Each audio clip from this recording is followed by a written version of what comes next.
things boil down, you got to have an internship to graduate with this degree. So I'm like, hey man, what's up? He's like, hey, if you could come, you're gonna have to take off a semester of school, but I'll get you on the king and you'll just straight up guide deer hunts, nilgai hunts, and duck hunts. And I'm like, sign me up.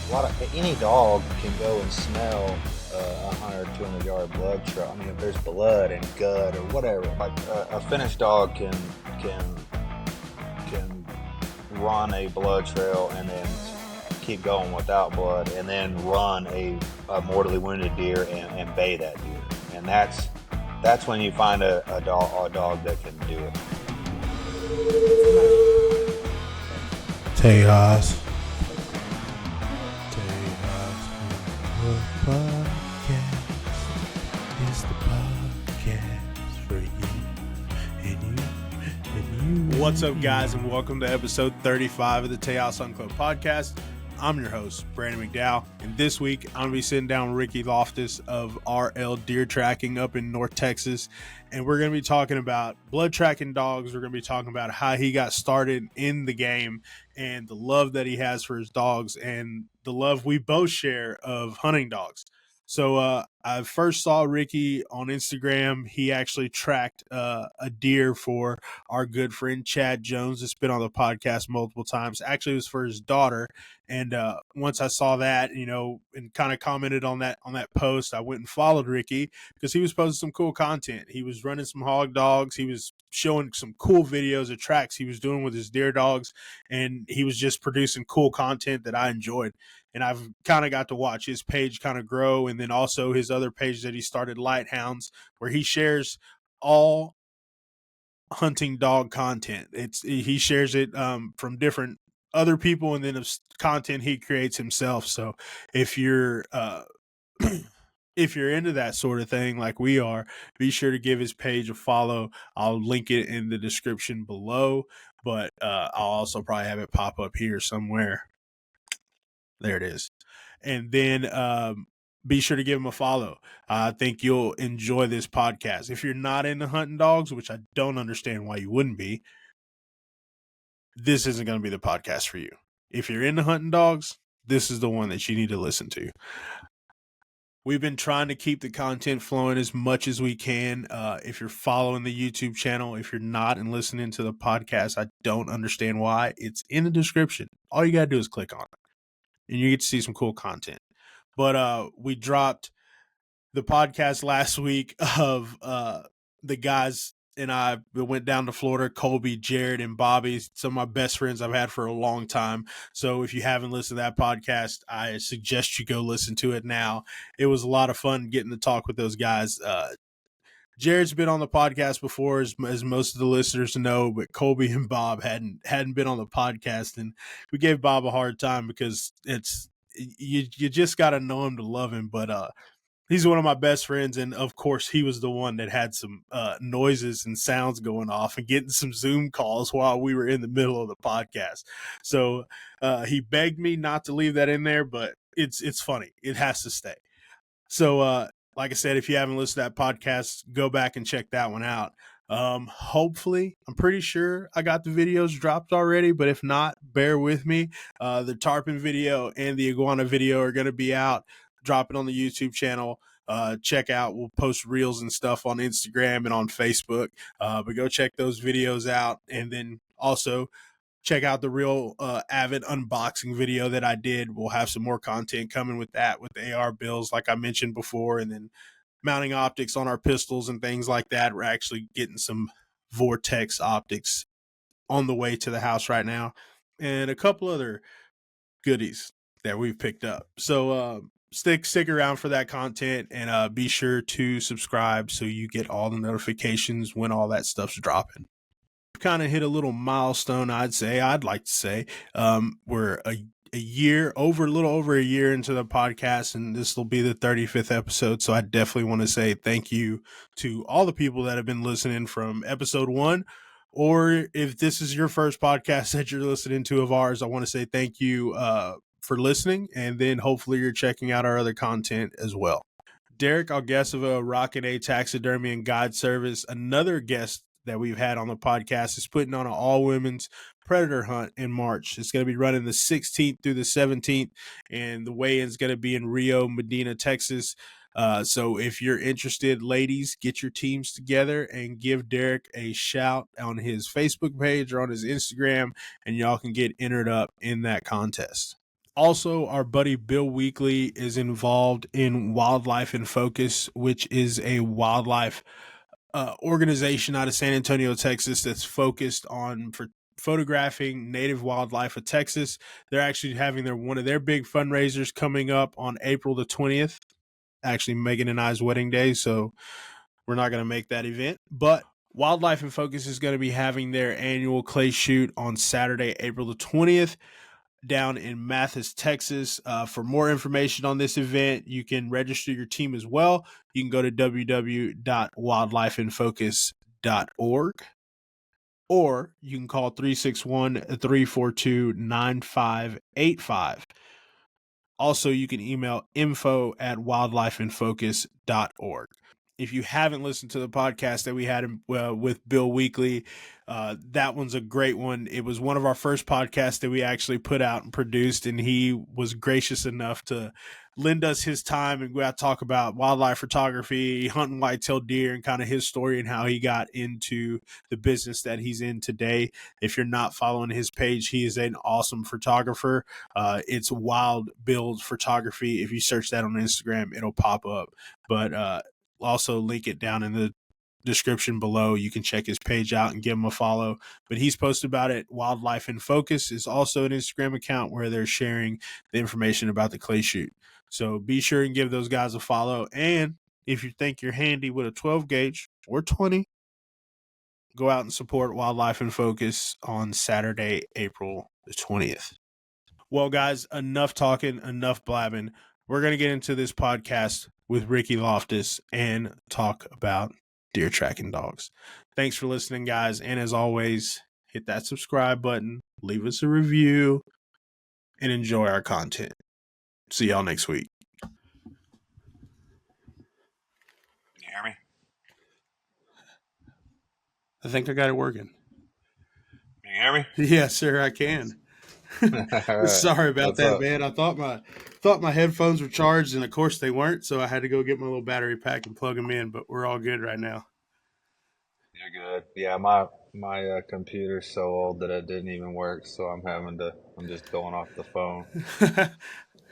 Yeah, I've had guests do that as well, so it's all good, man. It's pretty cool. This app that I use, man. I tell everybody that a few people have asked me because they wanted to start their own podcast and stuff, and I'm like, dude, if you want to get something that's real easy to use, Riverside's like the way to go because you can use it on a phone, on a computer, everything, and it all works.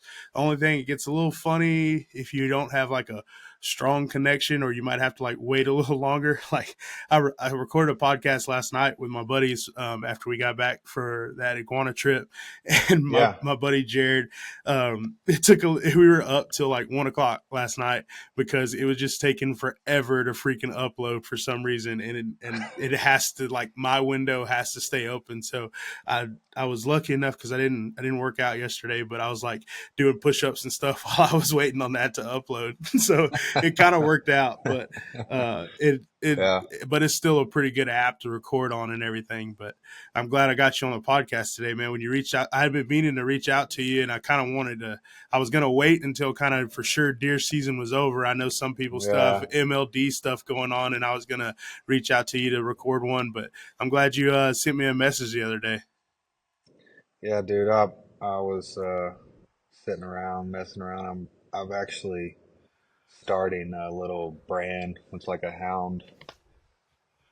I don't know. I don't know if you've seen my logo or whatever with the skeleton dude. But, Yeah.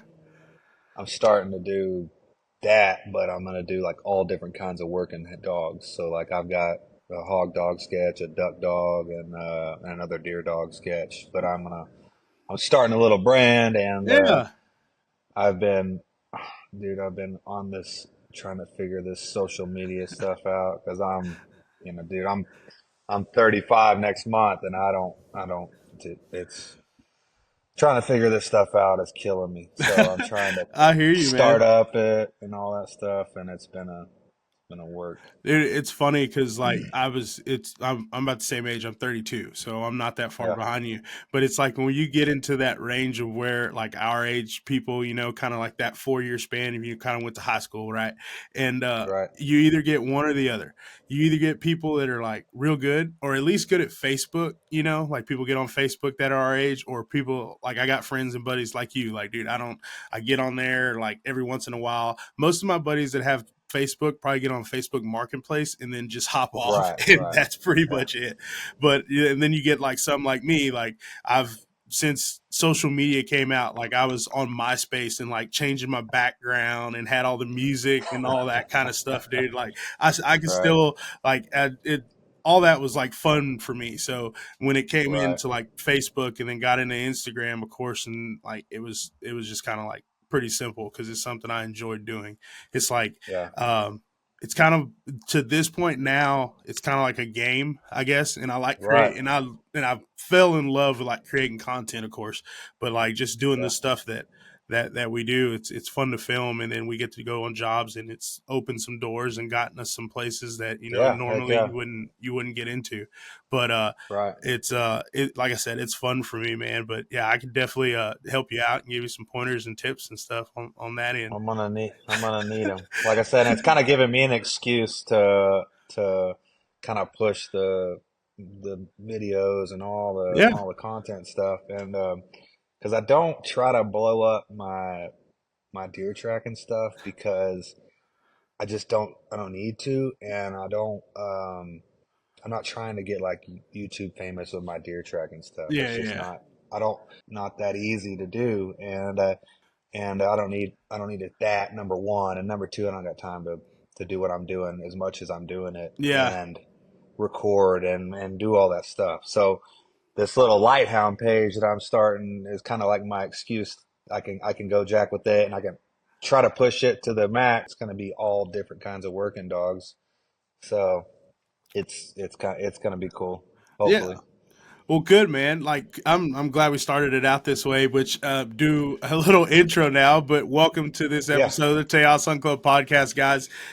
This week I'm sitting down with Ricky Loftis of RL Deer Tracking up in North Texas, and I came across his page because we have a mutual friend who has also been a multiple time guest on the podcast, Chad Jones. So shout out to Chad. I first came across your page when he tagged you for tracking his daughter's deer. And Right. if we listen to the podcast, I love dogs. I love hunting dogs, no matter if it's duck dogs, hog dogs, like cow dogs too. Like I love it. So anytime I see guys that use working dogs, I'm definitely going to give their page a follow, and then also share your content because you were posting some pretty cool videos of tracking some deer and stuff. So Ricky, I would kind of you kind of gave a little bit of an intro about yourself, but tell us like kind of where you grew up, and how you got into hunting, and then kind of how you got into deer dogs. Yeah. So I grew up in Pilot Point, Texas, which is kind of north of DFW. Um, been hunting my whole life. My dad introduced me to it when I was young. I think I killed my first deer when I was like 7 years old. So been doing that forever. Um, I when I was about 19, I was going to school at Stephen F. Austin, and I was trying to do a wildlife management degree, and made it through about a year. And I had some buddies that picked up a internship on the King Ranch. Well, things boiled down. You got to have an internship to graduate with this degree. So I'm like, hey man, what's up? He's like, hey, if you could come, you're gonna have to take off a semester of school, but I'll get you on the King, and you'll just straight up guide deer hunts, nilgai hunts, and duck hunts. And I'm like, sign me up. So at 19 years old, I dropped everything and I moved to Kingsville, and I guided I was under 3 or 4 different biologists there, but I guided for the King Ranch, and was part of my internship. But I did kind of their lower end hunts. I didn't do any big trophy hunts, but I did a bunch of management cull hunts and nilgai hunts, and I was the first person, I think to ever guide like a duck hunt on like King Ranch that wasn't like a lease, like it was through the King Ranch. So it was a really cool deal. Come to find out, it wasn't what I wanted to do for a living. It made my hobby into work, man. Yep. It was like, I'm staying up with clients till 1, 2 in the morning, and then waking up at 4 in the morning and picking them back up again. And it was a beating. And but anyways, during that time, we used guys, different deer dogs around that area.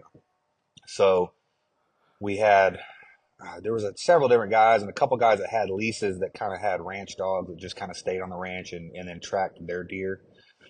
And I remember numerous times we had dogs, and I was like, man, that's cool, blah, whatever. Went on, and I was like, man, I'm done with this. I don't want to. I'm gonna try to find something else to do for a job. Well, I came back home, kind of did my basic school stuff, trying to figure out what I was gonna do with myself. And that very next year, I came home and picked up a pretty cool little piece of property, and I shot like 170-inch typical 10-point. Like, I mean, it's cool, as clean of a typical deer as you can imagine. And I shoulder punched him and couldn't find him. So at that time I was like, man, this can't be a thing. Like I'm gonna start my own dogs. Like Yeah. I'm up here in North Texas. There wasn't really any dogs at that time. And so that's what I dove off into. And now looking back, I would have never found that deer anyways. I didn't get any penetration into the shoulder blade. That deer was alive and well. So Yeah. it wasn't nothing that could have changed, but that's what sparked me into trying, and that was like 2012 or 2013. So ever since then, I've been trying to train a dog or working dogs since then. Okay. Well, a couple things there where you said when you said Stephen F. Austin. Yeah. Did you graduated from Stephen F. Austin? No, I didn't, dude. I went 1 year. Oh, okay. Because I was just saying, I went 1 year.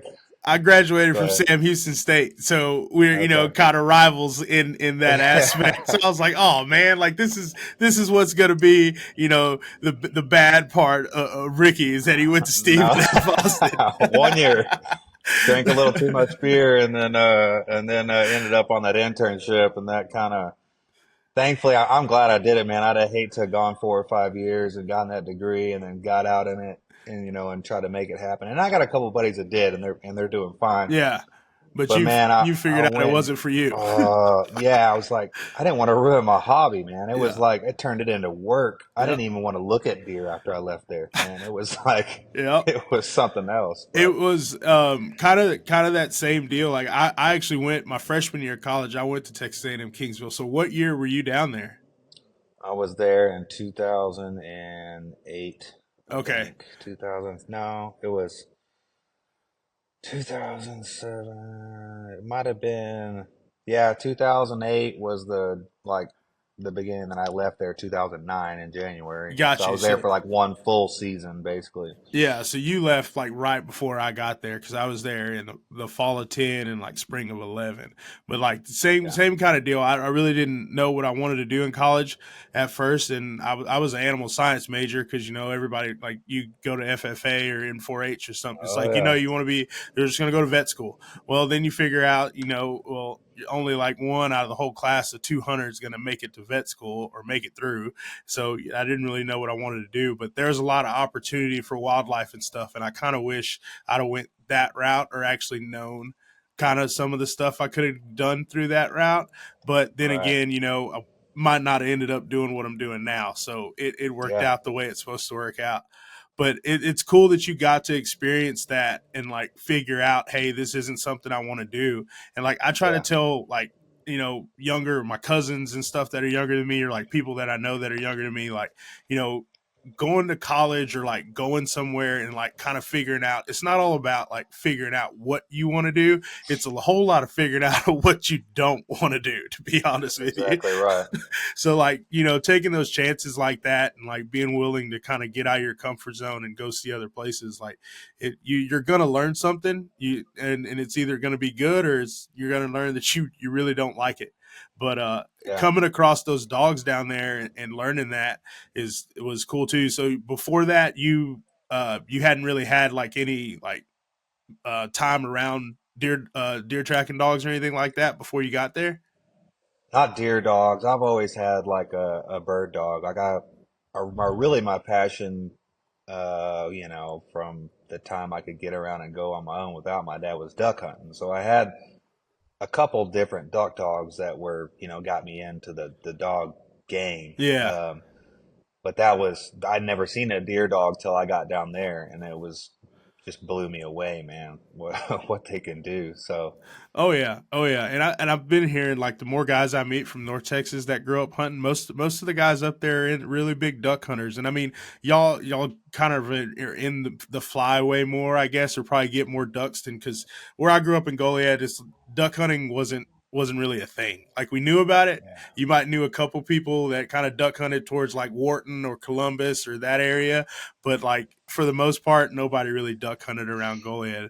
But it's that's from transitioning from like those dogs getting you into it. And I think kind of everybody's like, if you hunt a little bit, everybody probably grows up with a lab puppy, oh you yeah, know. So I yeah, think the labs are probably like the ones that get most people into dogs. But then again, like growing up in South Texas, where I'm from, like growing up, we knew about deer dogs. Now you might yeah, like have heard of somebody that had a good one every now and then, but like, oh, we gotta like kind of what you said about having a ranch dog that come deer season, he's gonna go out there and probably find a couple deer for you. Now, is he like finished to go out, and do it all the time?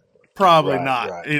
Yeah, but it's a whole different ball game from ranch dog to commercial dog. I promise you. oh yeah, I've gotten to see um some of Roy Hines' dogs work, and then I can't remember his name. I'm blanking on his name right now, but some of their dogs work, and like you see them, and you're like, this is a completely different animal than Oh yeah, the two Catahoulas that I have that have found my deer for right. me. Like, but cool. So like, what was the you said when you got back, and you had that deer that you shot that lived, of course, but that kind of sparked you wanting to get into deer tracking. So like, what was your first steps after that? Like, did you reach out to somebody, or did you just kind of start Googling? Like, how'd you figure it out? Well, I started looking up dogs, and of course, if you're in Texas, you hear about this Texas Blue Lacy dog, right? Yep, So you do. first thing I did was find a guy. He was where was he at? Kind of Cleburne kind of area. Anyways, he had some Lace dogs, supposed to be good genetics. I didn't really care, honestly. I just wanted a daggum dog, right? Yeah. So I get this dog, and then there was a page on Facebook. It was like Texas Blood Trackers. Well, they were doing like a teaching type deal like once a year where you could go down. They would put a couple mock trails out. You could run your dog, and there were some guys there that would kind of tell you what's going on, what you did wrong, what your dog's doing, blah blah blah, and you learn a lot from that deal. So I got the dog. I went down to that Texas Blood Trail. It might have been in 2013. I think 2013 or 14. Anyways, went down there, ran him. The dog would find deer. I mean, it wasn't. It was to me, it was awesome. It, I'd never seen anything like it, and I'd do mock trails at the house and stuff, and he would find some deer. Well, uh, there was a couple guys, older gentlemen down like Central and South Texas that I, would talk to quite a bit, and they were, kind of teaching me mainly because I wasn't in their area. I'm up here in North Texas, and I don't pose no threat to to their Yeah. business. So they were willing to share their vast knowledge of stuff that I had no clue about. So I was able to learn from a couple guys and came back and I worked that dog the very first year, and I did the cardinal sin of having a 1 year old dog, and I'm posting on Facebook, hey, I'll come find your deer for public. Well, inevitably I ruined that dog going on tracks that were unfindable deer or unmortally wounded deer. and I got myself into a situation where I'd found a couple deer here and there, kind of, hey, you'd find a dead deer inside The 200 the yards. ones that actually had probably good shots on them. Yeah, Would you yeah, and say? You know? yeah, good shot. And I will say the very first deer that we found was a sure enough. I mean, it was a gut shot deer, and they had virtually ruined the track before we got there, and it might have been 20 something hours later, but it was my first call. I'm going on anything at that Yeah. time, and went and reset the dog a couple times, and then found this deer for this young boy, and then after that it was like I'm hooked, man. I mean, it was the coolest thing I'd ever seen. Like there wasn't no blood, there wasn't nothing. And this little 1 year old 40-pound Lacey dog finds this dead deer 20 hours later, and it might have been sheer luck, but it happened. And then, like I said, that year we found a couple more, but inevitably there was some deer getting away from us that shouldn't have been. And I was seeing it. And then, I got on the hunt trying to find another dog and some other dogs, and went through two or three dogs, and now I've got the dog now, and I've been fortunate to have him because he's a blessing, man. He's the dude. I He can got do it. you. So with those other dogs, that you tried, did you get try other breeds other than Lacey's, or did you kind of Yeah, stay with well, those? well, I'll dig up a hole here, but you try a Lacey one time, and you might not ever try another one. uh, No, I end up finding a really good dog out of Central Texas, around Austin area, and I think it might have a touch of Lacey in it, but it's far cry from that. So I found out that there's different traits and stuff that you wanna keen in on, and ended up with it's a crossed up hound, man. It's Yeah, not a paper dog by any stretch of the imagination, but it's a methodically bred mutt is what he dude, is, and those I mean, that's what I grew up around. Honestly, we had a lot of guys that were like, "Oh, those are yellow blackmouth curs," you know. I'm like, but it probably got stretched out, went down the street a couple times yeah. and branched out. Yeah, I like crossed up dogs. I really do.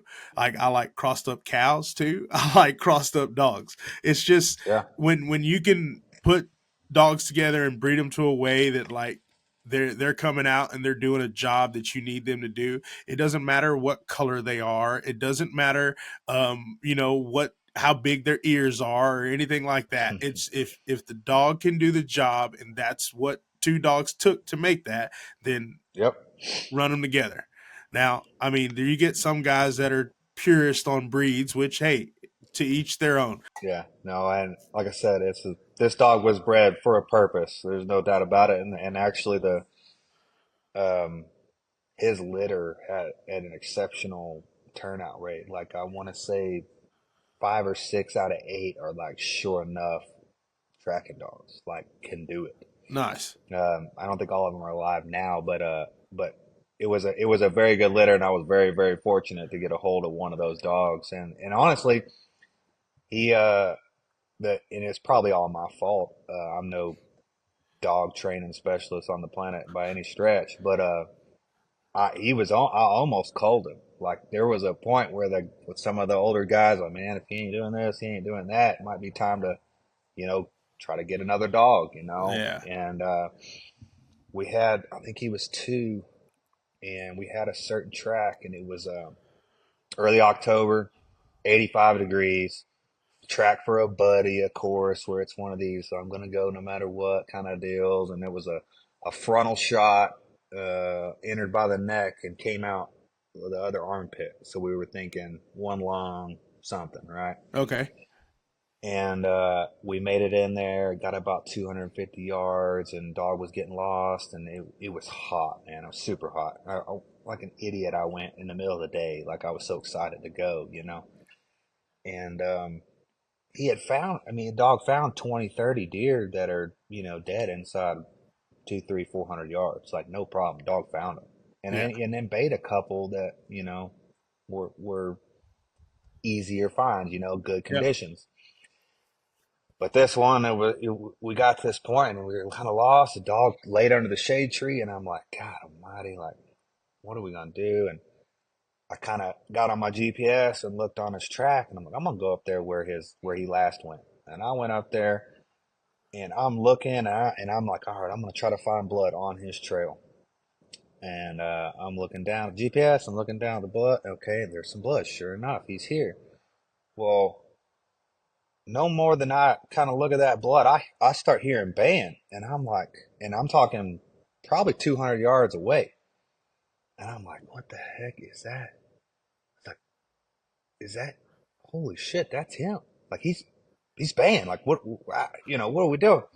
I run down there, and sure enough, he's got this deer bayed up, and was able to sneak in there and finish this, deer off. And turns out he was like a one lung shot type deer. They probably caught the top side of the other lung and whatever. But after that track, it was the light switch clicked, and it was, and it took me going up there and showing him the confidence that I was there. Hey, I'm here. Yeah. Let's keep pushing. Let's keep going. And dude, after that, it was all downhill. I mean, he's learned a ton since then. I've learned even more, but it was that track that day that started this whole, I mean, the successful part of my my career that I've had. Yeah. Yeah. It started off on the low end and had, not so great dogs, and ever since that single track, man, it's been all good. Yeah. It's just uphill. It's cool that like that was the one because it was a little bit harder and you had to work a little bit extra for it No and kind of doubt. and also kind of figure not just have your dog figure something out, but have you figure something out Oh, as a handler with that as well. Because I mean, it you can have dogs that work, but then they don't work as well if they don't have a good handler. And if you don't oh, like it it's a different thing, I guess you can see. Like I said, I've been lucky to be around some guys that train different kinds of dogs, like even like you said, from duck dogs to being around guys with hog dogs and stuff, and being cow dogs, and you can see different guys and how their dogs act around them. Like for me, if a dog doesn't like if a guy's dogs don't look at him like he's king, you know, right. you can see the difference. Like you can see the Yeah, guys that that maybe their dogs kind of shy away from them, and you might have that too. But like you know a guy's got a good handle on a dog when that dog is like at that's where that dog's attention is at all times, yeah. and it's His like hey purpose is to please him. yes, Yeah, and it's like hey buddy we're going to work and this is what we're going to do. So what how do you kind of you got your dog now as a puppy, right? And then like yeah. how did you kind of what did you learn on how to start them? Like, where do you start when training your when you first get him? I mean, you're getting them at 8 weeks or give or take, whatever time that is. But it starts from then, man. I mean, you're putting bloody dog food in the yard and making them search out their dinner. You know what I mean? It starts from the very beginning. The big deal is like, like you said, a lot of any dog can go and smell 100, 200 yard blood trail. I mean, if there's blood and gut or whatever it might Yep. be, like a lot of dogs are just going to naturally do that. I mean, what kind of dog doesn't go to a dead animal scent or something that smells good, right? Mm-hmm. So you start with that but stuff, but like a finished dog can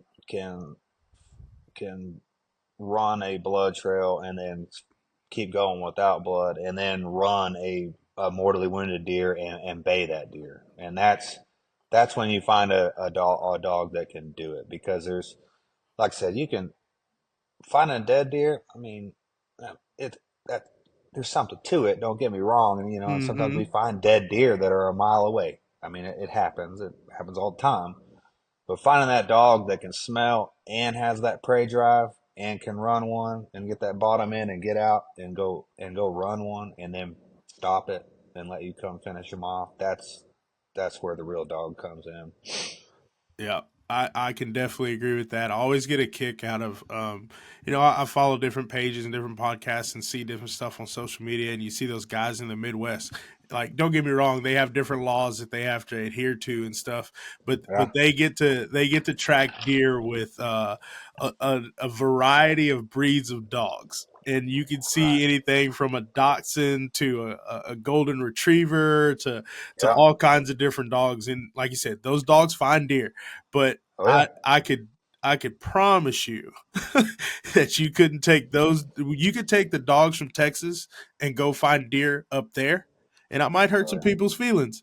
But you're not going to take most dogs from up there and let them find deer down here, like it, and exotics No. either. Like it's, I don't think it's going to work. But I don't know.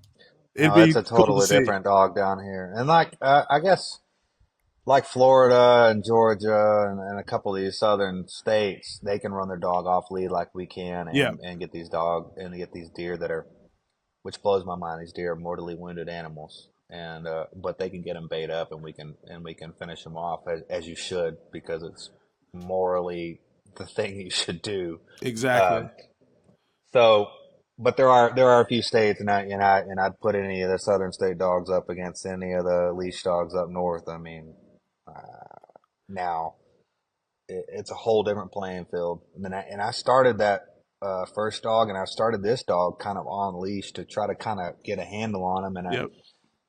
and I've learned since then. I mean, you don't need to start them on a leash. Like, I mean, uh, they're either gonna figure it out or they're not. So.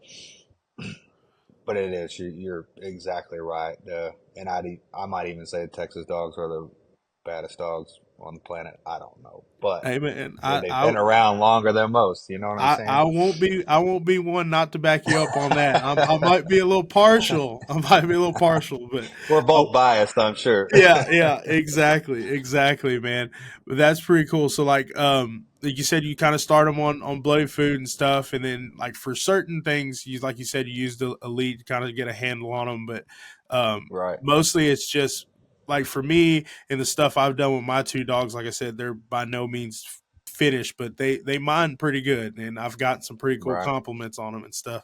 But it was really just spending time with them and like being able to as a puppy kind of like take it everywhere with you. And I was lucky growing up, not growing up, but like where we lived in College Station, we lived at like a little duplex community. It's called the Flying Ace Ranch. And if you've been in College Station at any point in time, you and partied at Harry's, you might have made your way to the Flying Ace Ranch Yeah. one night. But it had a horse arena, a barn, and all that kind of stuff. So there was cows there and stuff. So I worked there, so I got to take my dogs with me every day, and they got to be Right. around horses and got to be around cattle and stuff. Like there were so many days when I first got Shadow, my female, like she would get out of the gate or something, and then like where would she be? Up the road at the steer pen, just baying the freaking steers. Like she would just be up there all the time. But Find something to do. yeah, I got to work with them a lot and get a pretty good handle on them. But like I said, I think spending time and being able to have them with you kind of does a lot for that training part right at the beginning. Oh yeah. There's no doubt, man. I mean I think that's a big part in any kind of dog you're gonna work with is Yeah, just being with them, being around them. So that's probably putting them on. And the other thing is just putting them on as much stuff as you possibly can. Just being out in the woods. I mean, nothing can mimic a real deer track too. Like you can put a bunch of fake blood trails and do mock trails and all that stuff, and which part of kind of cracks me up because a lot of these up north and a lot of places have this UBT1, UBT2, UBT3 mock trail track, and if you pass that track, you've got a finished dog, and that just cracks me up because if I laid a mock trail for my dog right now, he would literally look at me like I'm an idiot. Like, because it's nowhere near the same I thing as a think. real deer track. You know what I'm saying? Yeah, So I remember when he was about before that track happened that we found that one deer. I'd laid a mock track, and he was just looking at me like I was stupid. But he was taking the trail, but just slow, and he wasn't really doing it. And I called one of my buddies that actually he has the brother to my dog, and I was telling him what I was like, Ricky, it's a fake ass track, dude. Like you don't think he knows this by now? And I'm like, man, shouldn't he still do it? He goes, no, he doesn't want the fake track. He wants the real stuff. So, and then, and then kind of after that, the mock trails are kind of a puppy deal, Yeah. inside the first maybe 6 months. But past that, man, there ain't nothing like the real deal. So, Yeah. So with that training too, did you let him go after any other game, or were you just strictly like, hey, we're deer no, tracking, this is all we're doing, we're not even going to pay attention to anything else?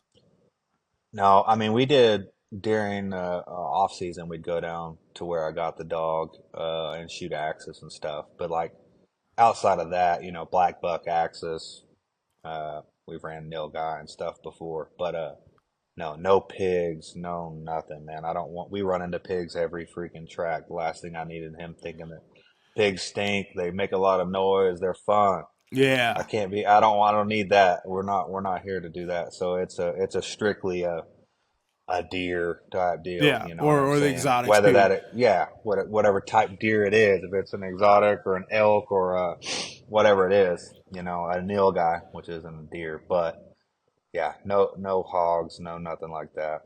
Okay, okay. Which makes perfect sense. It's like, why even introduce that, to have even further problems down the line. I mean, Yeah, you have some people that kind of start dogs on different stuff to see like their prey drive or anything, but I'm sure right. coming with like you said, you went to a specific place and found a specific litter with proven, genetics behind it. You probably don't have to question whether this dog is gonna want to do it or not. You're not going to have Right. to like kind of tease it out of them or anything like that, which is probably like a good thing, a good way to start, I would say. Yeah, and I mean, and you can shoot. I mean, a lot of guys I know guys that shoot pigs and let their dogs track pigs, and I mean, and a wounded pig trail is obviously going to be different than a live pig that pig guys are running or hog dogs are running. Yeah. But I just didn't want to. I didn't want to introduce it. Now, has my dog bait up pigs when he?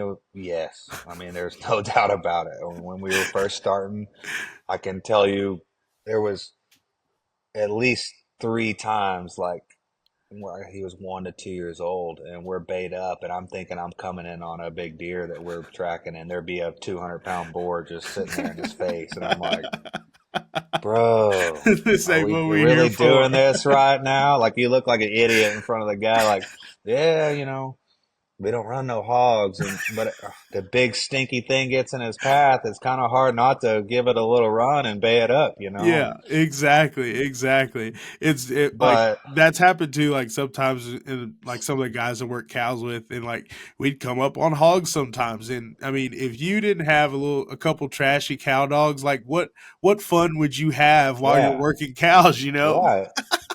Yeah, who doesn't want to go pay up a pig? I mean, Yeah, it's fun. exactly. I love it. Don't get me wrong. I'm going here in a couple weeks to run with my boys, and we're gonna run some pigs. I'd do it every weekend if I could. Yeah. That's just not what we're here for Yeah, during that's deer not what season. we're here for during deer Yeah, season. Okay, yeah, yeah, yeah, that sounds about right, man. So, like you said, moving along with that dog, and kind of, what's the difference for you, or what's your opinion on the difference between tracking whitetails and of course tracking the exotics, like you were talking about, and does man. it vary kind of species by species, or kind of is it kind of the same or similar? I don't have a ton of experience with the exotics because, like up where I'm at, there's maybe five high fences within 2 hours of me. I don't know. Yeah, I'm in the golden knot triangle of high fences up here. So, and I wish because I've got buddies that track almost year round. yeah, They got stuff to do. Like my buddies down in South Texas, they're running nilgai and exotics throughout the summer, dude. I yeah. can't. January 1 hits here, and I'm basically done. So I don't have a ton of experience. There are like an elk does not have a gland in their hoof like a deer does. Okay. So, like a white-tailed deer has a gland in their hoof that puts off a scent, and Yep. a wounded deer will put off a scent that a live deer won't. Yeah. Yeah. Um, Elk don't I've do always that. cut the when we're skinning deer and stuff. I've always cut those off. Just tossed them over and let the dogs chew on Oh, those. you bet. Yeah, that's snacks for sure. I keep my whole freezer over here is loaded with them. So, but that's that's the difference between elk. I don't know about nilgai. I've only ran two, and both of them were like gut shots, so it was gravy train for the dog. Yeah, Didn't matter. They didn't even have to have hooves. They had guts. yeah, So, what didn't have no issues there. Now, as far as the other deer species, I want to say they all have the gland, but I don't know. yeah, yeah. Like I had to call Justin Dixon down in South Texas. I shot an axis. Was it last May or beginning of last summer? And it was a pretty it was a low shot on his front shoulder, kind of went in his front shoulder and then kind of blew out his brisket. So I mean Yeah. he was dying, but he wasn't dead yet. And Oh man, yeah. we went on. He took us on a track, and his Justin's dogs worked for it. And that axis, like you said, man, they're strong. Whitetails are strong animals, but I think axis Oh, I definitely agree. have them beat, man. Because Oh, I agree. I think we walked about 3.5 miles that night on that track, and he Yeah. just took it in a big circle, and we just couldn't get him stopped. But we finally Yeah. got him killed and everything, and I wound up getting. I'm actually going to pick up his hide this weekend. We Oh, got the call y'all today. got him stopped and caught. Well, Charlie found him the next because I had to leave, and Charlie found him that next day. He kept looking and looking, finally found him, and he was Oh, okay. just like barely hanging on underneath the bush. Yeah. And Charlie called me, and he was like, "Hey man, I found him." He's like, "Hey, I can keep watching him if you want to make it down here." And I was like, "Dude, I don't want that deer to Put suffer." him down. Yeah. Yeah, I don't want Yeah. that deer to suffer. He gave me the option, but like I said, I was like, "Hey man, I'm I made a bad shot. I don't want that deer to suffer no more than he is. You put him down, and then he said, done, and hung up the phone. He went and took care of him, and then he called me Yeah. back and sent me pictures of him and everything, and got his Euro mounted and all that kind of stuff. So, that was my first time running into that problem, like Yeah. of shooting an animal and still having it. I was just lucky before. Like I mean, I shoot quite a bit, so like, but Right. I'm not a bad shot. But like stuff happens. It But that was happens, man. the first time that's ever happened, and it's like it still kind of stings a little bit, Oh yeah. but I still want to get back out there and do it because I mean, like I said, I spend a lot of time shooting bows, shooting guns too. So it's like it's just playing a game of odds, honestly. Oh, If it doesn't it's happen to inevitable. you, you probably haven't hunted enough, as they say. Oh, I trust me. It happened to me last year, man. And I'm probably more arrogant than most because I'm like, hell, I hit the thing, a dog will find it. Like I ain't worried about it. But Yeah, yeah, I hit one last year that the dog found but couldn't stop, and so no, I mean it's inevitable. I don't care what you're shooting or how long you've done it. It's gonna if it ain't happened to you yet, it will happen. yeah. And if it hasn't, you probably know somebody that it has happened to. Oh yeah, Oh, for oh yeah. sure. Because, like you said, you grow up hearing those stories of those deer that you don't find, and the especially the big ones that you don't Oh, it's always find. the big ones, right? Yeah, it's always the big ones, but when they have some truth behind it, and man, I it's a sickening feeling, and not being able Um, to have the access to dogs or something to help you out is yeah, even worse in some cases. yeah. There's no doubt about it. I've been there. I'll be there again. Most likely so, man. So Yeah. I know you got the one dog. What's and so how long have you technically been doing it? You said you started in like 2013, right? Yeah, this is like my ninth season, was this year. Um, like I said, the first couple of years were rocky, and then I think the third year was the year I got this dog, and I was very very picky the year that he was like one.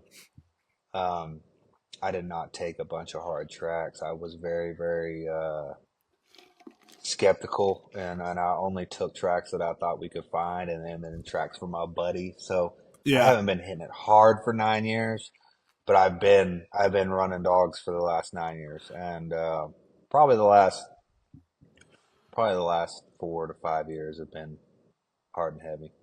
I got you. So like you said, you were being picky with those tracks and stuff. What were some of the questions I guess you were asking the people when they would call, and then kind of go into what people need to do once they figure out, they need to call you? Boy, you got like a 3-hour conversation coming with that. That's a loaded question right there. Man, it really depends. There's so many variables, and I could talk all night long.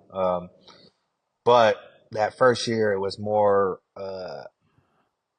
how bad have they contaminated it? How hard have they looked? How much have they done? And then getting into how they think the deer's hit, you know, Okay.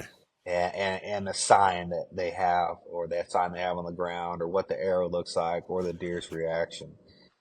And like I said, we're talking, that's a very detailed stuff, and I was okay at determining things then, about a guy's story, a deer's reaction, the blood on the ground, the blood on the arrow, the track they took. But now I've gotten pretty daggum good at deciphering what's happened, Yeah, you know, because you and probably don't get the full story all the time. It was is what I. rarely. Now, the longer I've been doing it, the more honest guys have been getting with me, and guys it's mainly guys I've tracked for before. Yeah. Um, once they've seen it, they're like, man, they don't ever want to rush a bad shot ever again. Like, if they make a bad shot, some guys are just, dude, I'm not even looking for this joker. I know I hit him bad. I'll see you in the morning, kind of type deal. Yeah. But there's a lot of that, and I probably sound um, like a police officer trying to figure out a detective scene on a murder, because I'll ask 1,000 questions, man. And I'm like, oh, hey, man, just right off the bat, I'm going to sound like a detective for about the next 10 minutes. But I need to know all these things, because it renders how long I'm going to wait, when I'm going to go, how I'm going to come. There's a lot of factors that come involved, and especially early season with the heat, and I mean, it's probably not as bad here as it is down in South Texas, but I mean, it's 85 degrees. Like, I'm gonna wait till the humidity's right. Yeah. We got 30% humidity and a liver shot deer. Like, I want to wait till it gets dark to run that track, and a lot of that's just come with doing it, and it's taken me, like I said, 9 years to figure a lot of this stuff out. Yeah. And it's funny. I've heard that on a podcast too. Of course, like like when you hunt, when do you hunt? Like when you go in the morning when the dew's on the ground, you can smell the pigs because that's kind of what it started doing with with dogs and stuff. But like blood tracking is kind of the same way. And like think about it as water's going to be on that track. And what does water do with like oil is essentially coming from that gland is it's going to spread it out. It's going to make that Yeah. track a little bit wider and probably a little bit easier to smell too. So I heard that on a podcast before, and it kind of just like clicked in my head, like, that math, it adds up. Yeah, there's a lot of science behind it, but trying to find a deer that's not putting off a lot of scent in a low humidity situation when the dog's going to get hot on top of that, Yep. you're just setting yourself up for failure. So, man, there's a gajillion things that come into play, whenever picking when to go on a track, whether or not to take the track, or how long I'm going to wait, or if hell, I might get a track that's say I get 2 calls, one's a gut shot and one's a broke leg. Well, I'm running the broke leg as soon as possible. A broke leg deer is a deer that's not hitting his vitals, but he's hitting his leg, and the leg. When I say broke leg, not a lot limping on a leg, or holding a leg. I'm talking like a floppy broke Yeah, leg. it's broke. Yeah, there's a big difference, because that's my big. I'm like, hey guys, like, was he favoring the leg, or was that leg flopping? Like, was it doing the cartwheels whenever he ran by? Like, I mean, we're talking about a broke leg, bone on the ground, broke leg. Um, that's a deer we run immediately. That's as soon as possible. It's a deer that he's gonna die, but he's not gonna die from that wound per se. He's gonna die from coyotes or predators or whatever it is. Yeah. He's hit in a spot where if my dog can catch him, a pack of coyotes can catch him. You know what True I'm saying? story. Yeah. So we get 2 calls and I got a leg shot and a gut shot. Well, I'm going to leg shot immediately, and then I'm going to wait on that gut shot. Depending on if it's a gun or a bow, it could be 8 hours, it could be 10 hours. I've had my doors blown off on like a 6, 7 hour old gut shot deer before. Like dog can't stop him running 2 miles. Yeah. So there's factors, all those factors come into play. Yeah. So do you see any difference, like with your dog, like running 2 tracks back to back like that? Like, is he kind of like, is the first one kind of like a warm up and then like kind of like he's like definitely ready to go on that second one? Or do you see any difference in that? Not now. I mean, once again, it depends. Like, does that leg shot deer run 1.5 miles before we get him stopped? And then, you know, it's 85 degrees, and then we get to the second track and it's 85 degrees and it's a slower type deal.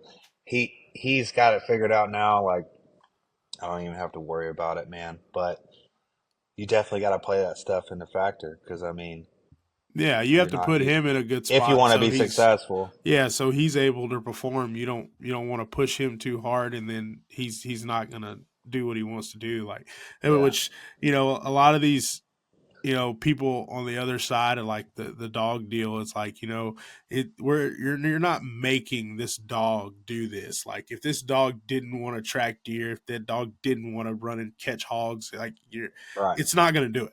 It's right. just not. So it's the same reason, like we said earlier, like some of the dogs in the litter work out, some of the dogs in the litter don't work out.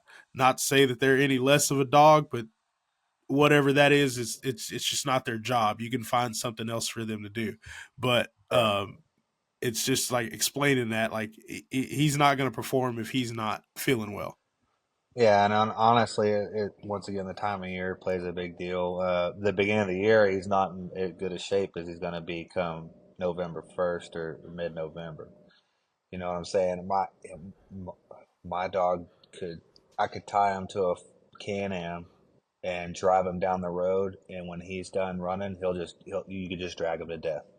He's not going to keep running. I can't like force him to get in shape. I've got Yeah. buddies that their dog will just run with them and then get him in shape before deer season. My dog does not do that shit. That was going to be my next question. Like, what do? You just have to, there's no legging him up before season. I promise you. Yeah. You get to that first week of October and that's where we're getting in shape. Yeah, that's where he's getting in shape. That's his 2-a-days and warm ups. But like, stuff. Yeah, come November the 5th or whatever, we're legged up and we're running several tracks a day, and then we're kind of trying to play the scenarios the best we can. Like I said, you're not gonna go just because I got a gut shot call at 8 a.m. doesn't mean I'm gonna skip the leg shot. If I get a gut shot at 8 a.m. and then I get a leg shot at 9 a.m., I'm calling the gut shot guy, hey, dude, I got to run this deer first. It's in the best odds for all of us. Yeah. You know what I'm saying? And I'm sure sometimes you might have a guy like, hey, man, I need you here. Well, we got to give it some time. We got to play that game too and explain to him like, hey, man, I understand, or this is a big deer for you, or a big deer period, but like we have to do this the right way. I know you're excited. I want to come catch this deer for you also. Like we're both in this together. My favorite is they'll get the phone call and you hear leaves crunching and you hear gasping for air. Hey man, you got a deer dog? Yeah, man, I got a deer dog. We just jumped this deer. Stop what you're doing and get the hell out of the woods. Call me when you get to the truck. But first thing you need to do is get the hell out of there, because whatever you're doing, it's not good. I can tell you right now, from the sound of your voice and the panting and the leaves crunching, you need to stop what we're doing. Yeah, those are two big signs right there. You're I'm not going anywhere, but get to the truck. Call me when you've calmed down because we're all you're doing is making this. So, and it's, well, uh, I need you here now. No, listen, I'm telling you right now, we need to pump the brakes, Yeah. go eat lunch. Well, send me the pictures you got, and then we'll go from there. But first things first, get the hell out of there. Yeah, yeah. So let me ask you this, because like I've seen it and it's helped a lot. With me, it just so happened like we film a lot of our hunts and stuff, right? So a couple times now while filming, that has helped. Kind of decide whether Oh deer, yeah, how good deer hit or animals are hit. Period. What yeah. percentage of guys do you have that are actually filming or like have video to be like, hey, this is exactly what happened, and what kind of a relief is that for you? Not many. It's probably 20%, 25%. But they'll be halfway through a story. Yeah, we video, blah, blah. I'm like, no, no, no. Whoa, whoa. What'd you say? You video? Yeah, yeah, yeah. We gotta stop. Send me that video right now. Yeah, And then I can make, to me, like a story is sometimes polar opposite of a video and sign on the ground and the deer's reaction. Deer's reaction is a big one. yeah, So I listen to the story, don't get me wrong, but at the end of the day, the arrow doesn't lie, the deer's reaction normally doesn't lie, and a video dang sure doesn't lie. So there's there's a lot of that. If I get a video, I want to see that very first thing. I want to see the video. And like I said, for me, I track a lot of archery deer. I'm up, yeah, Grayson and Collin County up here are archery only. And then southern Oklahoma, where I'm at a lot, is, predominantly is archery. They've only got 2 weeks of rifle season. So majority of my tracks are bow. So if you got a video, that's cool. But my main thing is I want to see that arrow. Um, Now, crossbows can be a little weird sometimes. It's like, I don't know what it is about these Raven and whatever crossbows that are flying a million miles an hour. They can be deceiving. I mean, I've seen them zip through guts and like almost be clean arrow. And I've come to notice that over the last couple of years. But like an arrow, 90% of the time, if you could show me the fletchings on that arrow, I can tell you pretty daggum close where that deer is hit and how long we're gonna wait. okay. So So let's hear like what color, for the listeners and stuff, like what color, and for me, like what color makes you excited and what color makes you feel like, okay, we're gonna have to work for this one. once again, long topic. So I'll start. I'll start from, we'll just say, the front of the deer, and we'll work our way back. You go with that? Sounds good. With the bow, with the arrow, right? Yep. So you're talking about your brisket shot axis deer, right? Yeah. That you shot with a rifle. Don't get me wrong, it was a rifle, but like a brisket leg, and then that brisket wraps down below the arm, below the legs, the front legs, and about a quarter of the way to the, down the body. There's a brisket area. Okay, and that's low.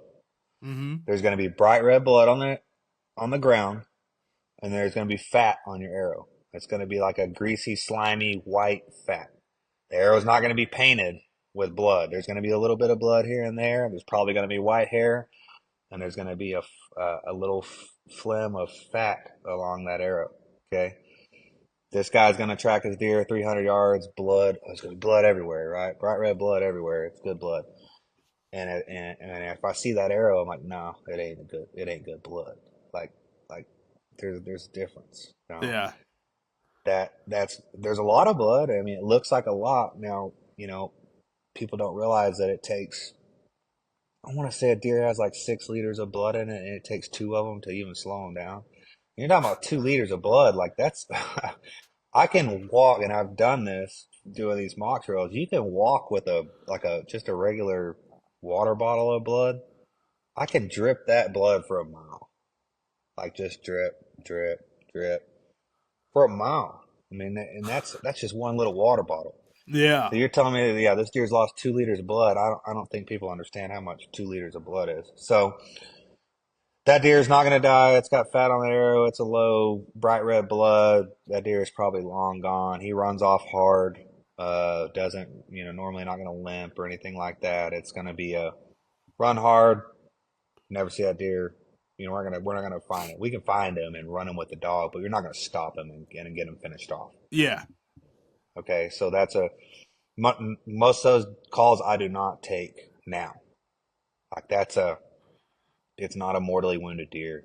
We can go find them. Don't get me wrong. A lot of times, but we're just gonna run them and end up on a different property or chase that deer to the next county. And it might take a month to see him again. When if we'd have left him alone, he might come back the next Right week. there. Yeah. Yeah, because a lot of times they don't even know they're hit.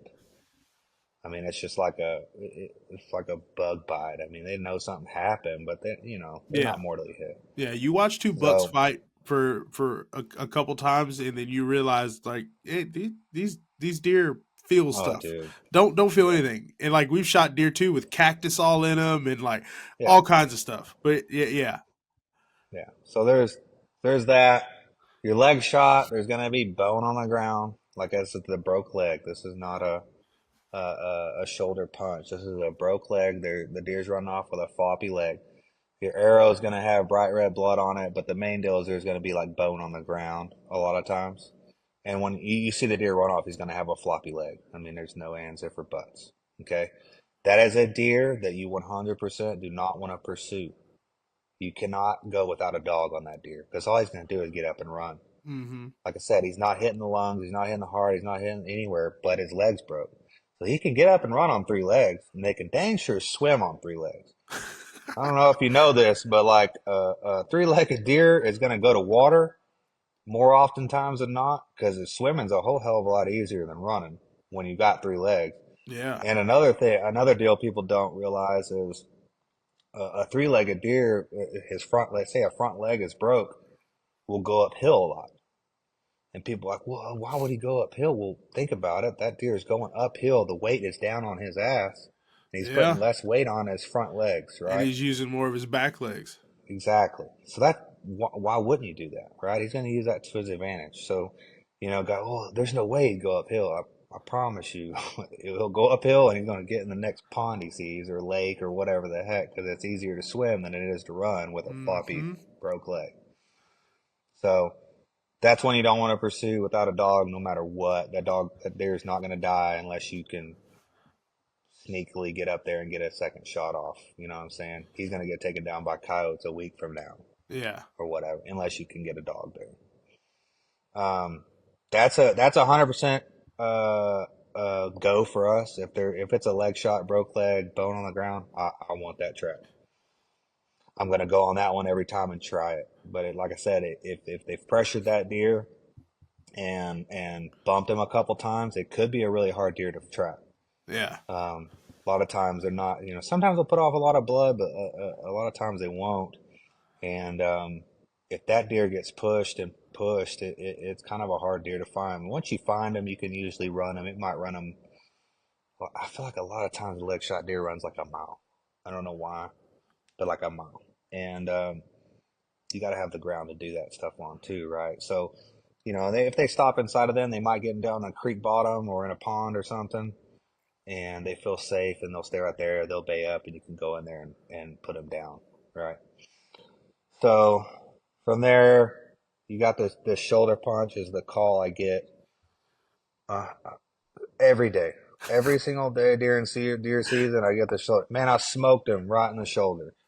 And I'm like, okay, you smoked him, but like, how much arrow got in? Well, I don't know, 6 to 8 inches.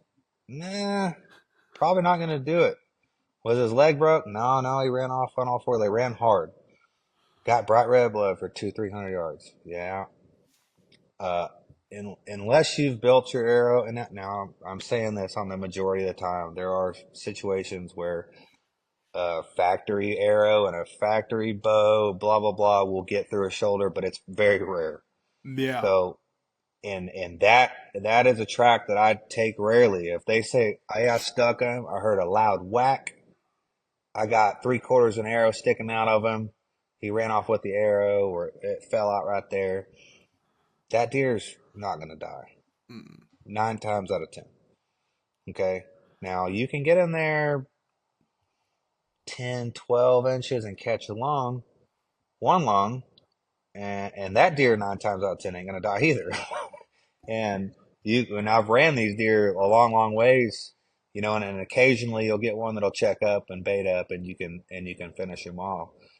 But if you don't have your arrows built heavy, and I could get on a soapbox on that stuff too. Now I'm not talking Ranch Fairy 9,000 grain heavy. I'm talking 500 grain, 450 to 600 ish. A Yeah. nice adding weight to your arrow. I don't care about FOC and all that shit, but like a nice heavy Yep. arrow, right? Good. Not I'm glad, not your factory arrow, okay? yeah, I was gonna ask. So I shoot my arrows 465 grains. So I was like, okay. When you said where it was, I was like, all right. But I'm shooting 465 grain arrow. My draw is 28 and 3/4. It's kind of like right in between there. And then I'm pulling Okay. back 60. I'm at 68 pounds. So I mean, it can go. I don't know if it'll make it through a shoulder. First of all, that's not personally where I aim. I'm more of No. like I want to hit in the lungs. That's my Well, aiming spot. well, That's a that's big what everybody area. wants to do, right? Like Yeah, that's my biggest deal is, well, hell, you don't need a heavy arrow. You hit them where you want to. Well, damn, dude, like that don't happen all the all the time. Like a time. deer, Yeah, I've noticed a common trend lately is these deer will not only duck, but when they duck, they'll roll. So they're trying to duck, roll, and get out of town. Well, you're hitting them good on the entry, and then if you do get it past you, it comes out high on the exit. mm-hmm. Okay, so that's you can't plan that out. Yeah, you smoked him, and your arrow went through his shoulder blade and came out the other side, but it exited high. So you hit one long and maybe the top of the other if you're Yeah. lucky, right? So that's a whole nother deal. But um, that tell me this: do you know what your foot per second is? Do you know what you have you Uh, chronographed it? yeah, I did. It's what is it? It's right under 300. It's not 300, but it's Oh, like dude, well, you're 278, somewhere around there, yeah. 280, something like that. Perfect. Yeah. I think I don't like I said I'm on. I've listened to a million different things and I know what I set my arrows up and I've Yeah. seen what they can do and what guys that I know set their stuff up like a 250 or I'm sorry a 450 grain to 550 grains in there and 275 to like 295 area feet per second Yeah. is like the sweet spot where you're not going to have this crazy drop off at 60 yards, if you're hunting out west, blah, blah, Yeah. blah. So that arrow will go through a shoulder. Now, obviously, there's the whole fixed head expandable shit that we won't get into. But I carry both in my quiver, and I see this stuff more than most, Yeah. right? I shoot the hybrids. So it's got the smaller point, but it's still got the Right. mechanical. So it's kind of the best of both worlds. Hopefully, I don't know. It's worked for me so I far. mean, they all work until they don't, So, True and story. and I'll say one thing, and I'll leave it at that. 3-blade expandable broadheads that open from the front back are the worst damn broadheads on the planet. And I'm just saying this with my experience. Okay. Now, a 3-blade, or I guess there's no really 3 blades that are slip cam, but like a 2-blade broadhead where the blades that come out the bottom a slip cam. Uh-huh. Okay, those are okay. Okay, so but the 3-blade that hit and then they expand like this, you're they're killing all your momentum, especially if you don't have a heavier arrow set. So what I see a lot is a quartering shot, number one, or this Okay. just straight shoulder shot. That'll hit, they'll get their point in, and those blades open, and then it just deflects the arrow. And a lot of times, a lot of these ones will be, hey, I hit him right behind the shoulder. I got 12 inches in it. Okay, that should do it. Why are you calling me? Well, he ran off, blah, blah, blah. There's the arrow still on him. Well, a lot of times that arrow is hitting at an angle and going between the shoulder blade and the rib cage. Mm-hmm. and not ever entering the chest cavity. So, but the problem with those three blade that open from the front, they hit and then they deflect because they're opening the system instead of the arrow getting into the broadhead getting into the cavity, and then the blades are slipping out and it's getting in there. Again, in Does there that like make that. sense? Yeah, that does make sense. Huh. Like I've got a bunch of, well, I could pick. I'll tell you that my two favorite broadheads on the planet, but I'm just saying, stop shooting three blade mechanical arrows that expand from the front. Yeah. Now, do they work a lot of times? Heck yeah, they do. But I'm But telling you, in that but that's quartering away or quartering situation or the shoulder situation or they duck and roll, they're terrible, man. yeah. Yeah. And I might get some flack for that, but I'm just being honest, man. I hate I like mean, when it's it's what you see. It's not like you're making this up, no, for people just to say, "Oh, well, just because I like this one more than this one." It's yeah. what you see. I don't get paid to shoot broadheads. I promise you. Exactly. So And if you're seeing one thing more than with another, then you should be able to yeah, say it because you're the one out right. there. I've seen some broadheads do shit that they, you wouldn't expect them to, or deer die from a. I had one the middle of the season that another broadhead I don't really care for is like a real small three blade fixed head. Uh-huh. They'll get better penetration, but if you shoot them back, it's a very small wound channel. Mm-hmm. But if you got, like the other day, I had one, and dude, if he would have sent me this video, I would have never thought that this deer would have died. It was a very high shoulder shot, but he got through the shoulder obviously, and the deer ran like 100 yards and was dead. Now, he didn't video it or anything, but he saw the deer die, and he was calling me to let my puppy come track. It was like a little buddy deal, right? Yeah, yeah, yeah. But I'm telling you right now, if he would have sent me the video, because I know where this sucker was hit, I would have never expected it to get through. And he had a factory ass arrow with, who knows what bow, whatever it was. It wasn't a setup that you would expect to blow through a shoulder and get a double long shot. So Yeah. it happens. We can argue about it from dusk till dawn. But if you want to set up for success, you need to add a little weight to your arrow. And, I like a cut on contact broadhead. Yeah. So, Now there's a few of them that have a cut on contact, like I don't know what you're shooting, but that are hybrid that have a cut on contact small blade and yeah. then an expandable. Yep. Yeah. So those are the Grim Reapers. It's the Grim Reaper mini mags. Yeah. Yeah, the Grim Reaper mini But it has a mags. 2 blade expandable, or is it a 3? That one, shoot, I'd have to look at them again It's because probably a 2 blade, like cut on contact with two yeah, blade expandable. Yeah, that's a good one. yeah, They also make the worst one on the planet, which is that 3 blade Grim Reaper Whitetail Special. I hate that broadhead. But anyways, yeah, yeah. but I they went have a bunch of other good broadheads now. Gosh dang, that three that, blade and open from the but front. they named it so perfectly. It's the Yeah. Whitetail Special. Like Oh, I it's the mean, Whitetail Call a Dog Special.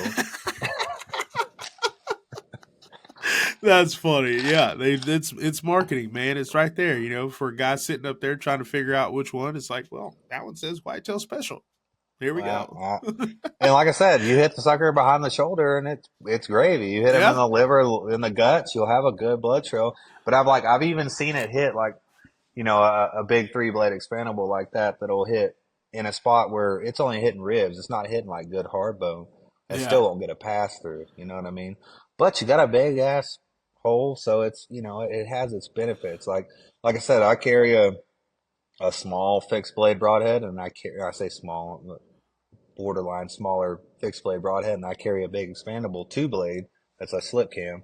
yeah, But they have different things. I mean, I'm not going to shoot a fixed blade long range for the most part. Like I got my bow tuned up pretty good, and I probably would never shoot super long range anyways. But I do go elk hunting every year, and if something were to nice. happen and I need to make a 70-yard shot, like probably going to put the mechanical in there and aim away from the shoulder. You Yeah, know what I'm saying? exactly, exactly. So they all have their pluses and minuses. And people will say, I'll hear a lot of, "Oh, we track mainly expandable broadheads." I don't, and we track a lot of, like I said, a lot of archery deer. It's about even.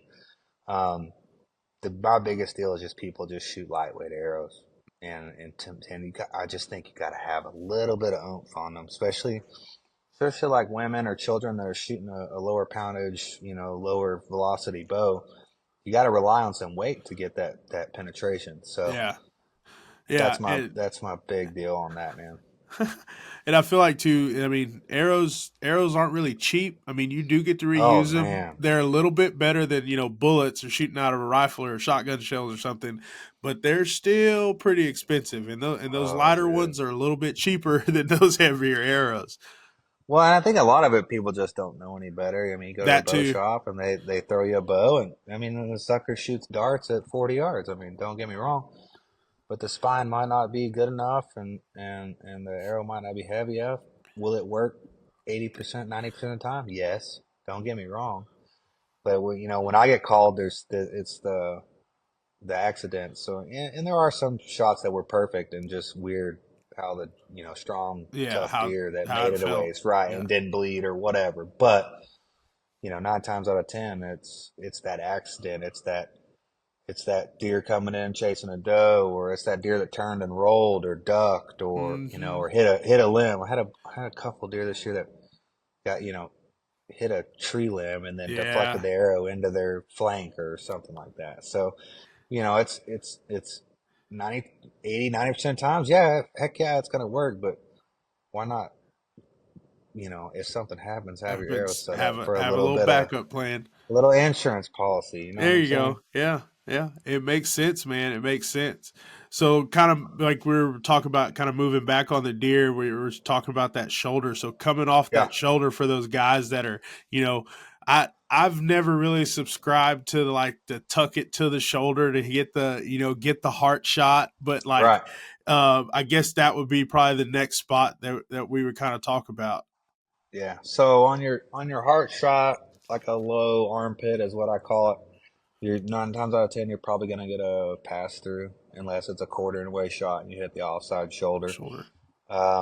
You blow through there, usually you're gonna find that deer. Um,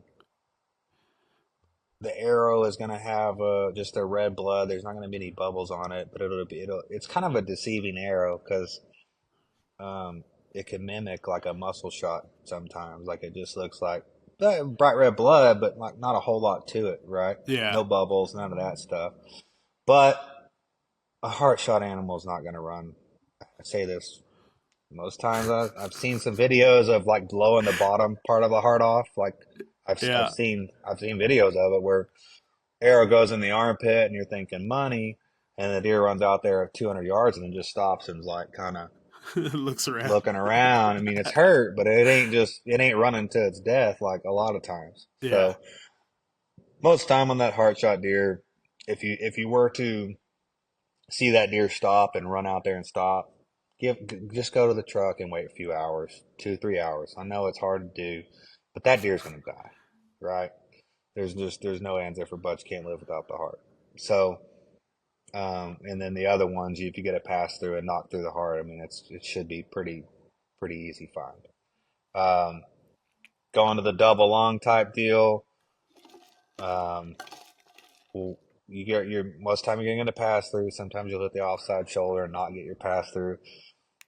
These deer aren't going to go past 200 yards 9 times out of 10. That's my biggest when I talk to people and it's like, hey, I think I shot a deer bad, blah, blah, blah. I'm like, all right, here's what, if it looks like you think it's good, go 200 yards. If you go 200 yards and you don't have a dead deer, something's might be fishy. Yeah. Like I said, this is the majority of the time. This isn't all the time.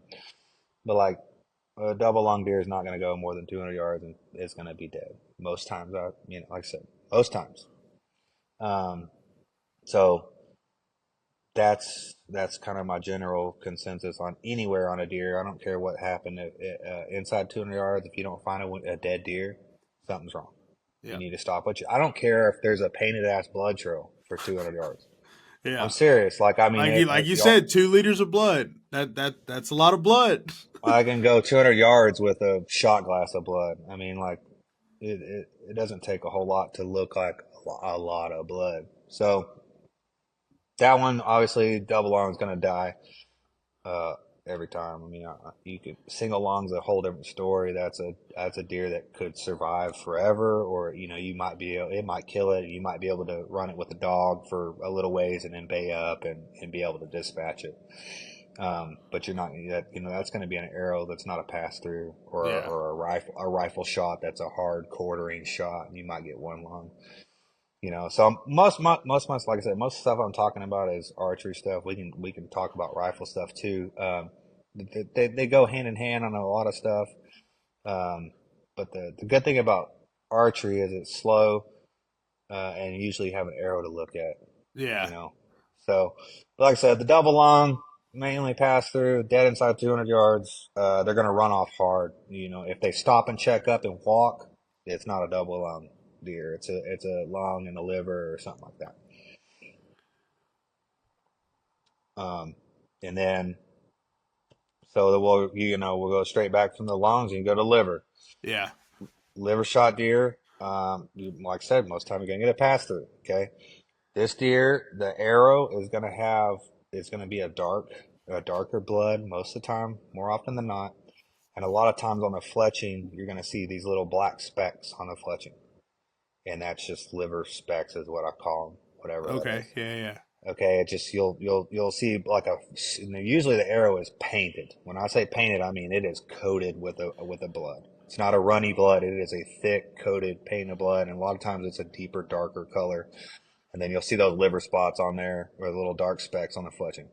Okay, Yeah. that deer a lot of times will run 100 yards and then check up and then walk off. Or it'll run or it might not even run. It might walk off, tail flickering kind of type deal. And like I said, all these are stuff that I hear with the story, but without Mm-hmm. seeing that arrow, that's my determinant. If I see liver specks on there, that's a deer. Say if you don't want to use a dog or whatever, at minimum that's a 6 hour wait for a guy, like at minimum. Okay.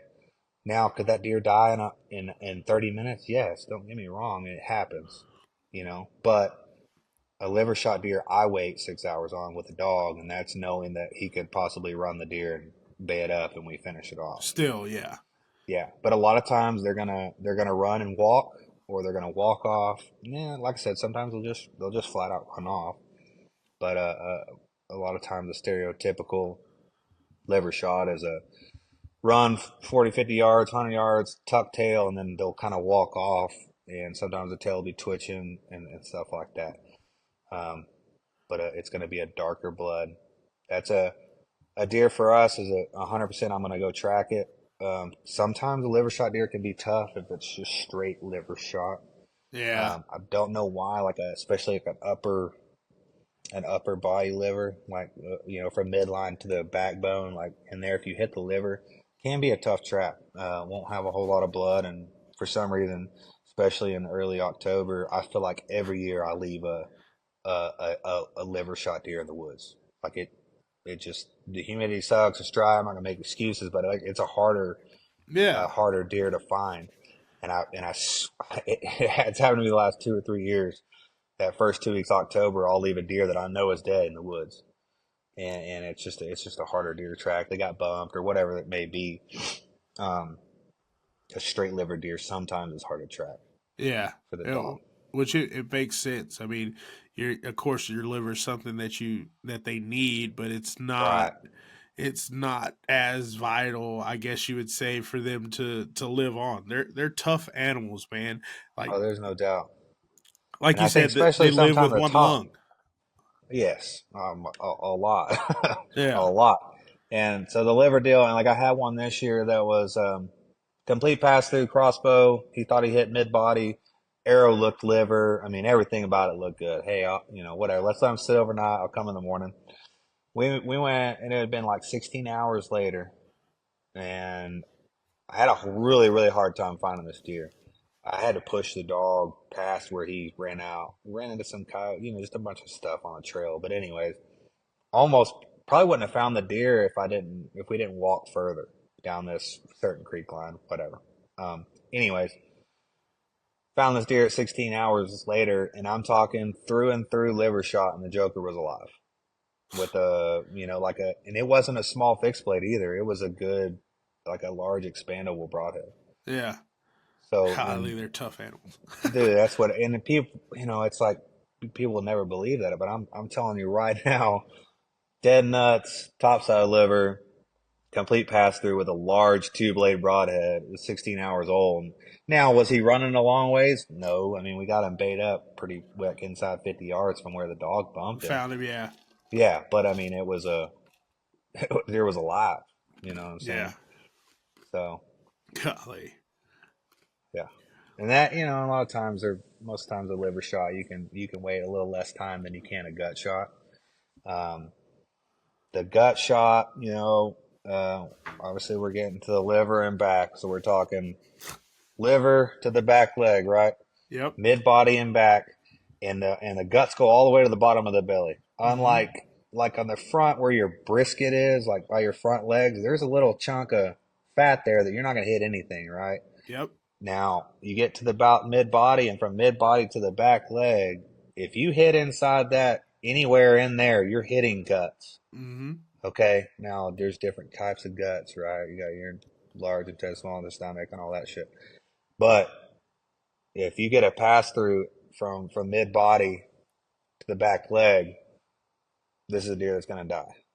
Okay? Like, this is a deer we'll track every time, but it's a deer that we're going to wait on. Arrow is going to have, now this is the stuff that I see. Sometimes arrow won't smell. A lot of times it will smell. Sometimes it'll be caked in nasty green stuff, right? I mean, and then sometimes it'll have blood, like a real thin blood on it, and just some little gritty stuff on the fletchings, like almost looks like sand. Like not a whole lot of nothing and doesn't smell. But if there's anything on that fletching that's not blood and it's not that black little liver speck, it's gut. Yeah. And that is a animal that a lot of times you'll hear like a thump, like a watermelon type thump. And that deer, it's going to run, it might walk off, and it's kind of like the liver deal. It might run 50, 80, 100 yards, and it's going to stop and kind of haunch up, and it's going to walk off a lot of times.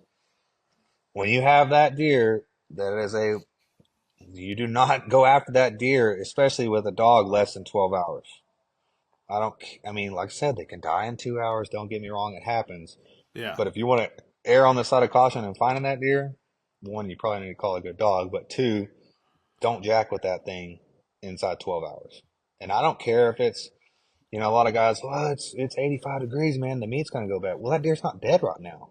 Yeah. So, like, it doesn't matter if it's been alive, if it's 12 hours before you go tracking. If the deer's not dead, then that meat's not ruined. You know what I'm saying? Exactly. So that's anytime you've got and the blood on a gut shot deer can be bright and dark. A lot of times you'll see both of them on a trail. There'll be a little bright red and a little dark blood, blah, blah, blah.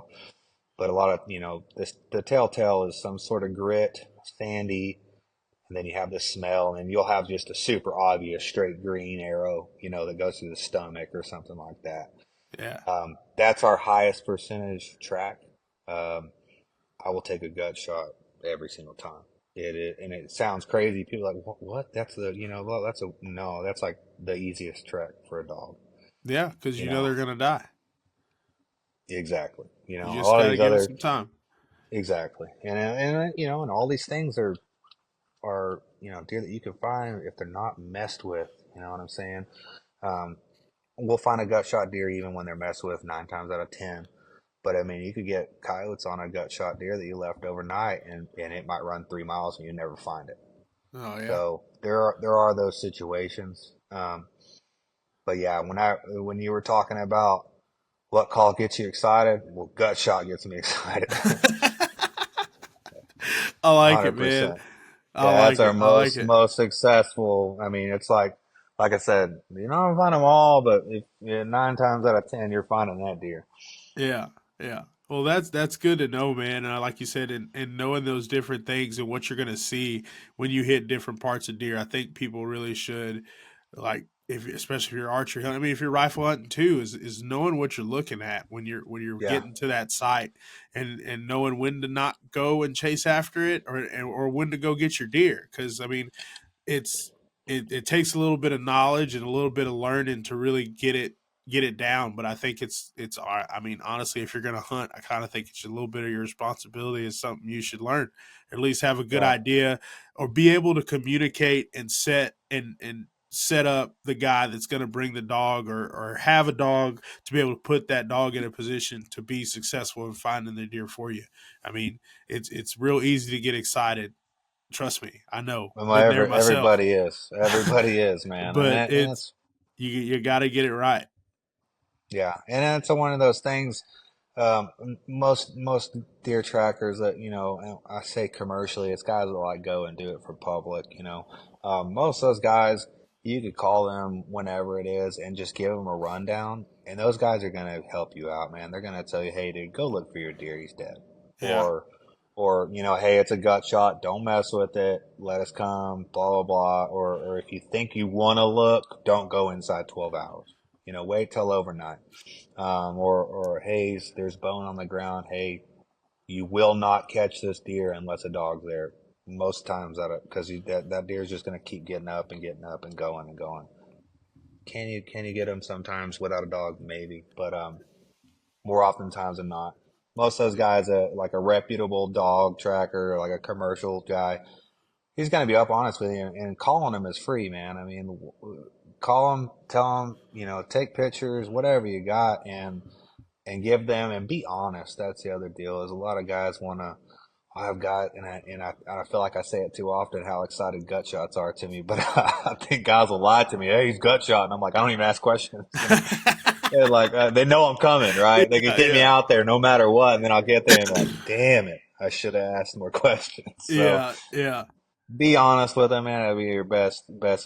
And then a lot of, like I said, these are 90% of these guys that do this commercially or full time during deer season are going to be honest with you, because they're not going to want to waste their time or your time. Like I said, I can take, I think I took 75 calls this year, and I could have taken 100 plus if I wanted to. But this is, I'm not going to go take that 6-inch shoulder shot with the old whitetail special, man. I'm just not good. So, we're not, like I said, most of us are not going to be out there to just take your money. So, and a lot of times just over the phone, a 10-minute conversation can give you a little bit of closure if it's something that's not worth tracking, or hey, this is what we need to do, kind of type deal. Yeah, exactly. So how old's your dog that you have right now? He is about to turn 7. Okay, yeah. So you have another one in training or getting started or anything? Oh yeah. I mean, I've tried 3 or 4 since he's been around. It's not easy to find, man. I've got one right now. He's 8 or 9 months old, and put him on a lot of deer this year, and he's showing a little promise. But like I said, he's not like a surefire deal, but he has definitely gotten started. I think probably midway. I bet by November next year, I'll know whether he's going to make it or not. Like he's going to make the cut, I got Like you. I said, I've had a couple dogs since I've gotten Huck, my main dog.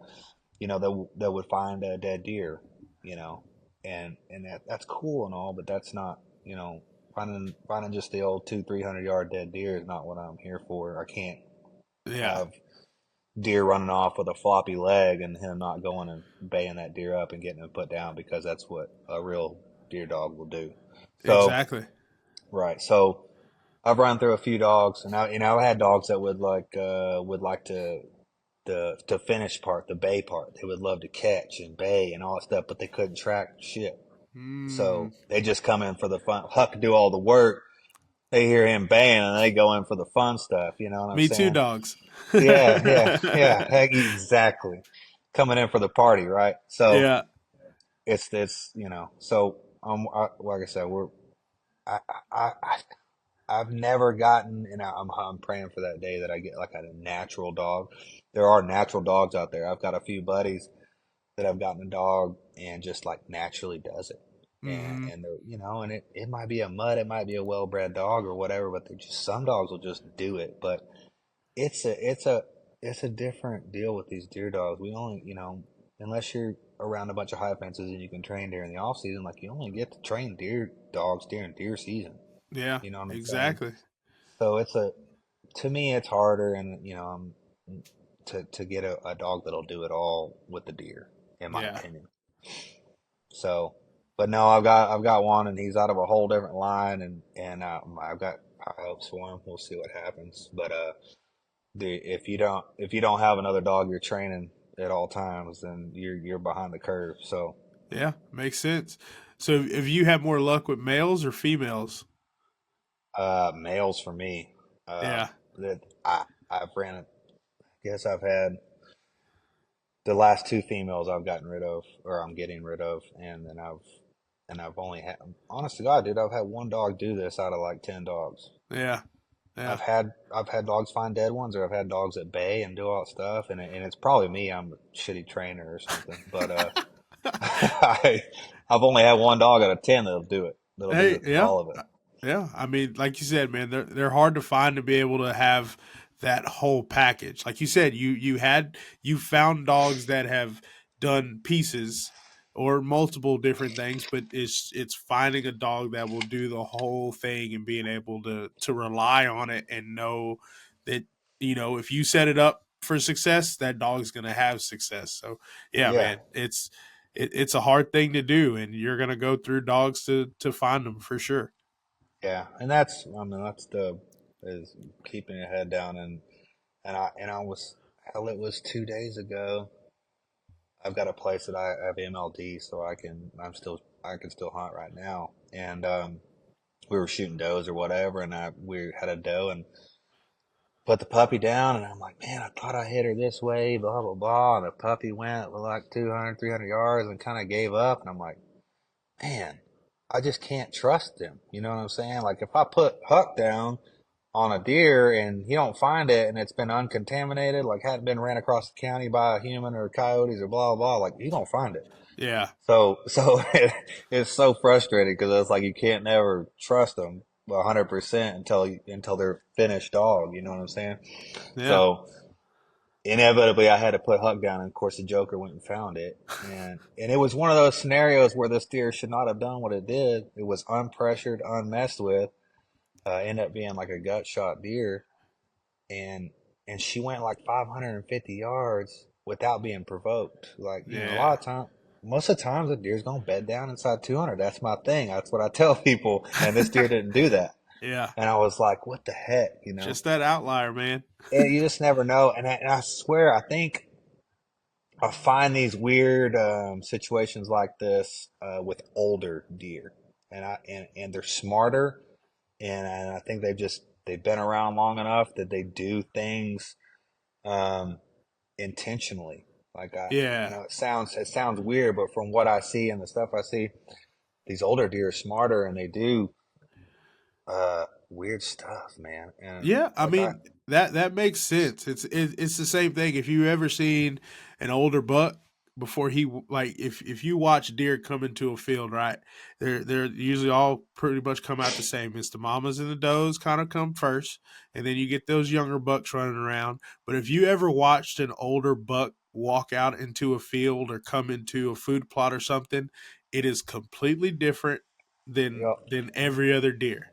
And most of the time you don't even know that he even really showed up. You're going to see those other does and those younger bucks running, through cover to get there, and you're going to kind of see him before. But when you see that buck, most of the time it's because you're looking and you see him and he's just like standing there ghost, yeah, still, yeah, just looking everywhere, and he's not moving his head. He's just moving his eyes, scanning the whole field, and he yep. takes his time. So I mean, what you're saying about older deer doing different stuff, like, it makes sense. And some of those older does, same way.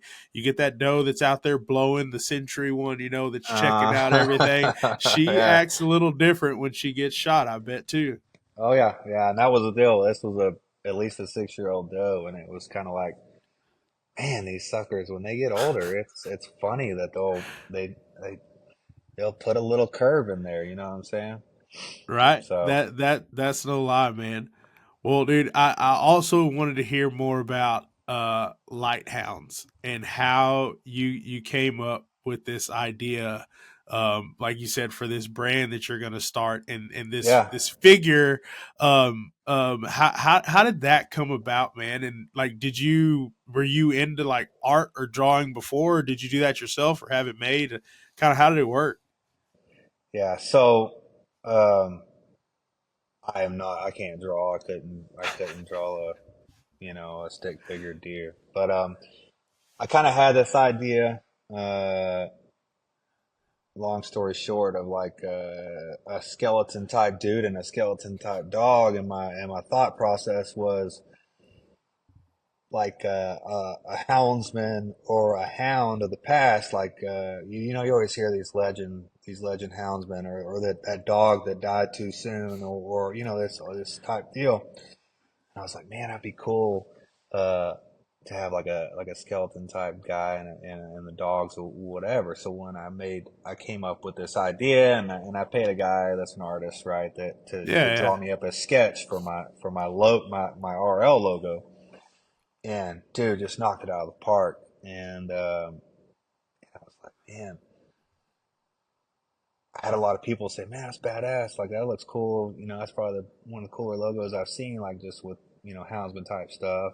Yeah. And I got like through season, had some other people like, man, what about like duck dogs and hog dogs and whatever. I'm like, yeah, that'd be cool if I did that stuff, but I don't really do that stuff anymore. Like I still go hog dogging, but I don't have those type dogs.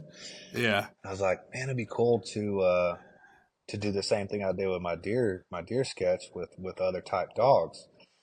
So my thought process is, well, I'm gonna stick with this type of legends, like this type of old old houndsman, old dog, the stuff you hear about, but I'm gonna run it on different working dogs. Yeah. So so right now I have like a duck dog sketch, a hog dog, and another deer dog sketch. It's actually probably cooler than the deer dog sketch I did for me, and so they're turning out pretty cool.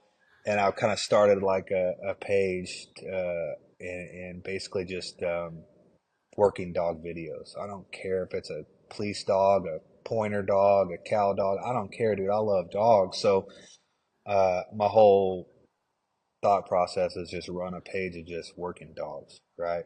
Yeah. So so I've got those three that are done, and like I've got a page where you can buy the shirts and the hoodies and the stickers and whatnot. But I've also right now I've got a lion dog sketch that's dang near finished, and it's maybe the best one I've done. We've seen like I say we've done. I ain't drawing it, but Yeah, but you come up with the idea my though. thoughts on his in him drawing. I got a lion dog one that's almost finished, and then a coonhound one that's is pretty close too. And they're like I said, they're getting better as we're going because we're kind of figuring Yeah. things out with the whole the skeletons and whatnot and stuff. So that's where I'm at. I'm trying to create that page, and then like I would like to inevitably, if I got enough interest and things worked out, like I could drop a different working dog sketch every couple months. Yeah, yeah. Like have a pointer next month, or a cow dog or whatever. Rabbit dog. I don't care. Dude, that is a Anything working dogs is cool to me. I'm right there with you, man, and I'll definitely. I know we follow the page now, but we'll Yeah, drop it in the show notes and stuff so other people they can enjoy it too. Because like I said, man, it's cool stuff, and there's a I, I have a thing with like the skeleton and the crossbones. Like I like the way you did that and kind of yeah, giving like a homage to those dogs and those houndsmen and stuff that from the past. So it's a real cool concept and something I can definitely get behind. And like I said, help you out any way that I heck can yeah, to man. share your stuff. So I it, appreciate it it. No problem at all, man.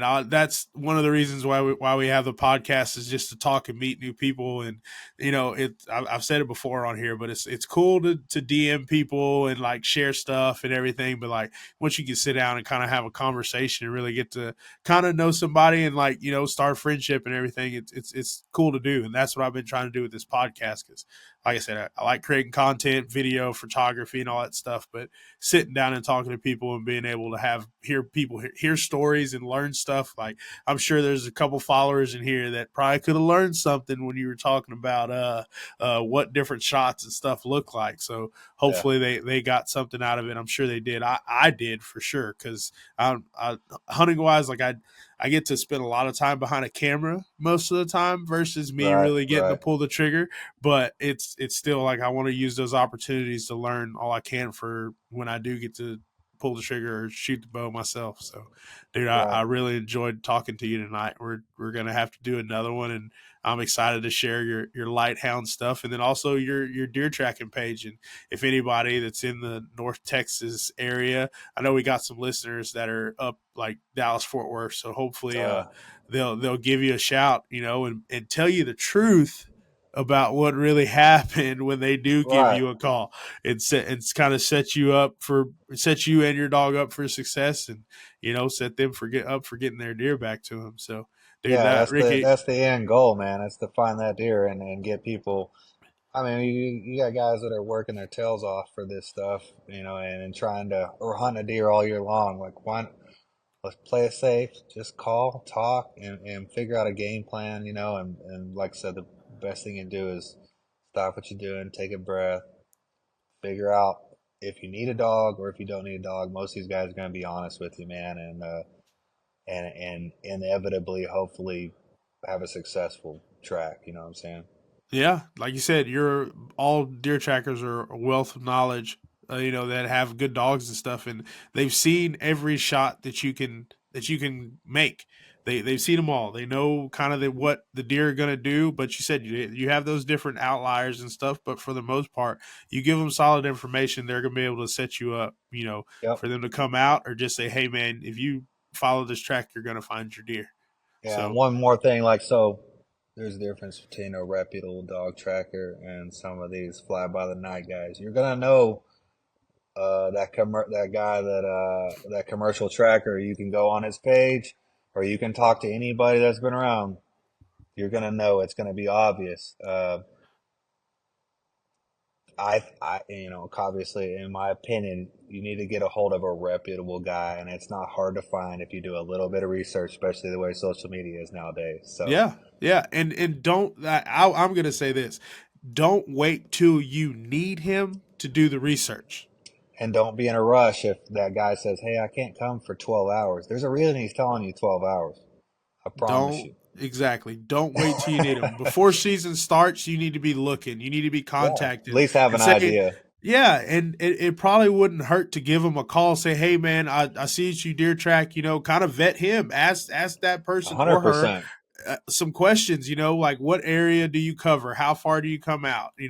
What 100%. can I do? What do you want me to give you when I call?"